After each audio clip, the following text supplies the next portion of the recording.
আজকে রাখি বন্ধন উৎসব সারা বিশ্বব্যাপী আমাদের বিশ্বকবির রাখি বন্ধন উৎসব প্রথম পালন করেছিলেন আমাদের দেশের ধর্মের মানুষদের মধ্যে মতান্তর না করার জন্য। সবাই এক, সবাইকে সৌভ্রাতৃত্ব বোধের জন্যই রাখি বন্ধন উৎসব পালিত হয়েছে।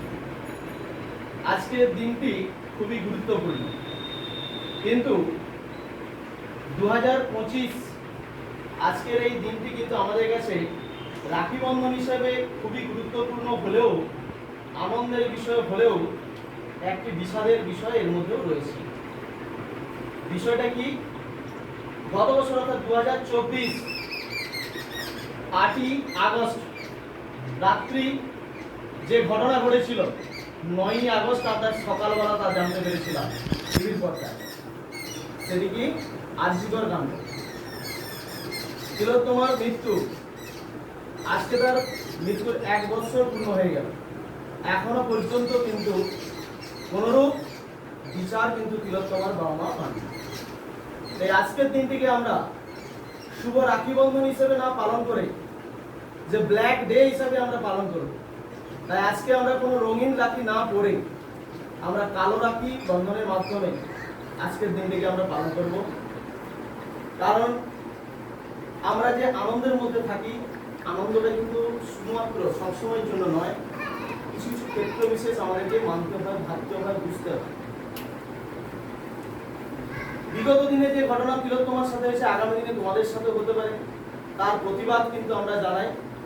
ধিক্কার জানাই আমাদের এই সমাজ ব্যবস্থায়, ধিক্কার জানাই বর্তমানে আমাদের ভারতীয় সংবিধানের যে আইন 365 দিন হয়ে যাওয়ার পরেও কোনো ব্যক্তি এখনো পর্যন্ত কিন্তু কারাগারের পিছনে যায়, নির্দ্বিধায় সবাই কিন্তু মুক্ত আলোয় ঘুরে বেড়াচ্ছে। তাই আজকের এই দিনটিকে আমরা শুভ রাখি বন্ধন ভেবে 2025 9ই আগস্ট ব্ল্যাক রাখি বন্ধনের মাধ্যমে কিন্তু পালন করি। এবং সবার কাছে তোমাদেরকে আমার অনুরোধ, আজকের এই ব্ল্যাক রাখি হিসেবে আমরা যেটা হোমমেড তৈরি করেছি সেটাই তোমরা আজকে হাতে বেঁধে সারাদিন পালন করবে, সেটা রাখবে সামনে। এবং বাড়ি গেলেও বাবা মা যদি জিজ্ঞেস করে যে কালো রাখি কেন, কারণ কালো রাখি কোনোদিন করা হয় না, কারণ শুভ রাখি বন্ধন বলা হয়েছে, রঙিন রাখি করা হয়।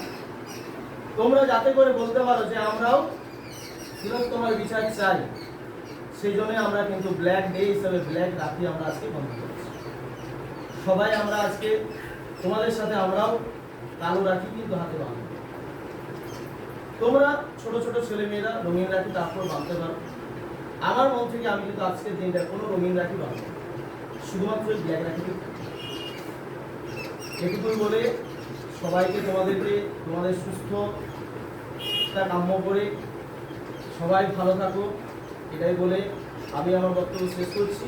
আজকের এই রাখি বন্ধন উৎসব উপলক্ষে এবং আজকের যে বিশেষ দিন, ছোট করে আমাদের ইতিহাস বিষয় শিক্ষক মহাশয় রয়েছেন, তোমাদের দু চার কথা বলবেন, সবাই মনোযোগ সহকারে শোনো। নমস্কার সমস্ত শিক্ষক শিক্ষিকা এবং আমার প্রিয় ছাত্র। আজকের দিনটি সম্পর্কে তোমাদের বললেই আমাদের মাস্টারমশাই উল্লেখ করেছেন। মূলত রাখি বন্ধন সৌভ্রাতৃত্বের, এটা কিন্তু বহু শত বছর পুরনো আমাদের ভারতবর্ষের একটা দিক। ধর্মীয় উদ্দেশ্যে এটা প্রথম পালন করা হয় 1905 খ্রিস্টাব্দে থেকে। আমরা কিন্তু অন্যভাবে রাখি বন্ধন উৎসব চালু করেছি। যেটা ধর্মীয় উৎসব ছিল সেখান থেকে আমরা সৌভ্রাতৃত্ব, জাতপাতের ঊর্ধ্বে উঠে জাতি ধর্মের বিরুদ্ধে গিয়ে ঐক্যবদ্ধ হওয়ার জন্য শুরু করেছিলাম। কেন? 1905 খ্রিস্টাব্দে এই যে তোমরা আজকালকার দিনে বাংলা দেখছো, এই বঙ্গভঙ্গকে কেন্দ্র করে কিন্তু শুরু হয়েছিল। একটা সময় ভারতবর্ষ পরাধীন ছিল, তোমরা জানো, প্রায় 200 বছর, 190 বছর ইংরেজরা ভারতবর্ষকে প্রধানত করে রেখেছিল। এবং সেই বন্ধন থেকে মুক্তি পাওয়ার জন্য বাংলার মানুষ সর্বাগ্রে ছিল। বাঙালিরা বিদ্যা বুদ্ধি সবেতেই এগিয়ে। ভারতবর্ষকে পথ দেখাতো বাঙালিরা। তো বাংলা থেকে বাংলার মানুষকে জব্দ করার জন্য লর্ড কার্জন বলে একজন ধূর্ত মানুষ, ইংরেজদের যিনি গভর্নর জেনারেল ছিলেন, তিনি হিন্দু মুসলমানের মধ্যে বিভেদ ঘটাতে চাইলেন, যে যাতে ইংরেজদের বিরুদ্ধে আন্দোলন না গড়ে ওঠে, তার জন্য হিন্দু মুসলমানের মধ্যে ভাগ করে দিতে এবং হিন্দু মুসলমানের মধ্যে কাটাকাটি হানাহানি লাগানোর জন্য। এবং সেই জন্য তিনি এমন একটা বাংলাকে ভাগ করতে চাইলেন যেখানে একদিকে হিন্দুরা চলে যাবে, কিছু পরিমাণ মুসলমান থাকবে, আর একদিকে মুসলমানরা বেশি থাকবে, হিন্দুরা কম থাকবে।